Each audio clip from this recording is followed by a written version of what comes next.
Hello cell biology fans, it's Dr. Stein here, and I wanted to just quickly go over Gibbs free energy with you. I know we talked about it today very quickly, and I just wanted to make sure you were all clear about why Gibbs free energy matters. What Gibbs free energy does is tells us about the energy associated with reactions. So let's say we have something A plus B, and that is in equilibrium with this molecule AB. This reaction could either happen spontaneously or non-spontaneously. And so if we think of what might happen spontaneously, and you think about this with respect to chaos, so spontaneous means that things are tending to go to increase disorder. And that means an increase in S. So in a reaction that happens spontaneously, so if it happens spontaneously, you will have an S, a delta, a change in S that is positive. Non-spontaneous reactions instead are those reactions that result in a decrease in disorder. Things become more orderly. Less disorder is more order. And this means you have a decrease in S. So this would be a negative delta S. So non-spontaneous is a negative delta S. Well, how does this relate to the equation above where you have A plus B, is in equilibrium with AB? Well, in this case, we have two atoms or two molecules on the left-hand side, and after the reaction occurs, you actually have one molecule. So you are going from more disorder on the left side to less disorder. So in this equation here, what we are talking about is a non-spontaneous reaction where you have a negative delta S. I'm going to make that small and just keep it up on the top, for our looking at it. Well, the equation for Gibbs free energy is delta G equals delta H, which is enthalpy, plus, no, that's wrong, minus, and that's a very important portion of this, minus T delta S. So when we're looking at delta G, what we're interested in is that going to be a positive value? So if delta G ends up being positive, that means that the stuff on the right-hand side of the equation has to be positive. Now, how do you get a positive when, let's say, the delta H, so the difference in enthalpy, let's just say that's negligible. Let's say that's a nothing value. So this is, I'm just going to put, dash, dash, dash, dash. So if delta H doesn't change significantly, and the temperature remains somewhat constant, and this is what I was getting at, so dash, dash, dash, dash, minus T, we're saying, is also negligible, but delta S. So if we just get rid of these values that are negligible, if you have a positive delta G, how would you get that from this equation? The only way that you can end up with a positive on the left-hand side is if the actual value for delta S is negative. Let's just say negative 10. Negative 10, for example.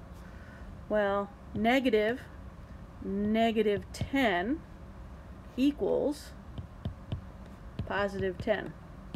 That gives you a positive value. Okay. When we're saying delta S is a negative value, all right, look what we're saying here. We're saying, okay, it's gone from a state of disorder to a state of less disorder. So it's becoming more orderly. To go from disorder to order is non-spontaneous. Right? To clean your room, to make it orderly, it requires energy.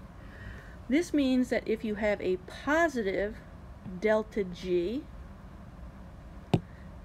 that is a non-spontaneous reaction. And non-spontaneous reactions require the input of energy. Okay, so what is the converse of that?